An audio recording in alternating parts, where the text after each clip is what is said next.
Domestic violence isn't restricted to any economic group. Member of Parliament Cathy Hughes said that this is so globally. But of course, there are some levels at which persons are uncomfortable to come forward.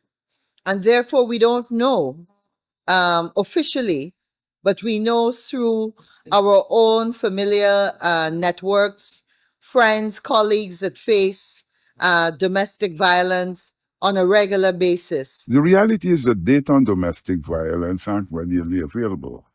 As Ms. Hughes said, there are those who choose not to go and report incidents of domestic violence. Member of Parliament Beverly Alort reasserted that the extent of gender-based violence isn't disaggregated. Socioeconomic issues may or may not have on domestic violence. We are not guided by data. There can be no one-size-fits-all solution to eliminating domestic violence. We have to cater for the social issues that may face a community, face an individual. We have to cater for address the economic issues that may be facing an individual. We even have to look at things like religion and all these other factors. Ethnicity, how does it impact on gender-based violence? Such violence was an area of focus when the nation observed International Women's Day.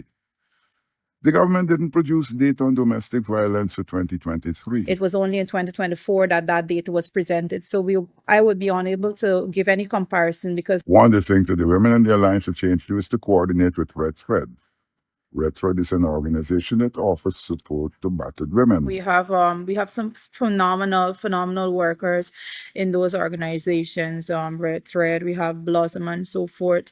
One of the challenges that we have, and I would say even having conversations with persons that work within those organizations, they have their own challenges as it pertains to a lot when it comes to government interference in a lot of these matters, and the farther out you go, the more difficult it becomes. When I say farther out, the less centralized you look at it, it becomes more and more difficult for persons to even access people like myself and so forth, even make these complaints. I just came from a forum in which we were having conversations and discussions about the law providing for one thing, but in practice it's doing something else. That as Member of Parliament Loretta Finance, she said that female police officers in hinterland locations are almost non-existent.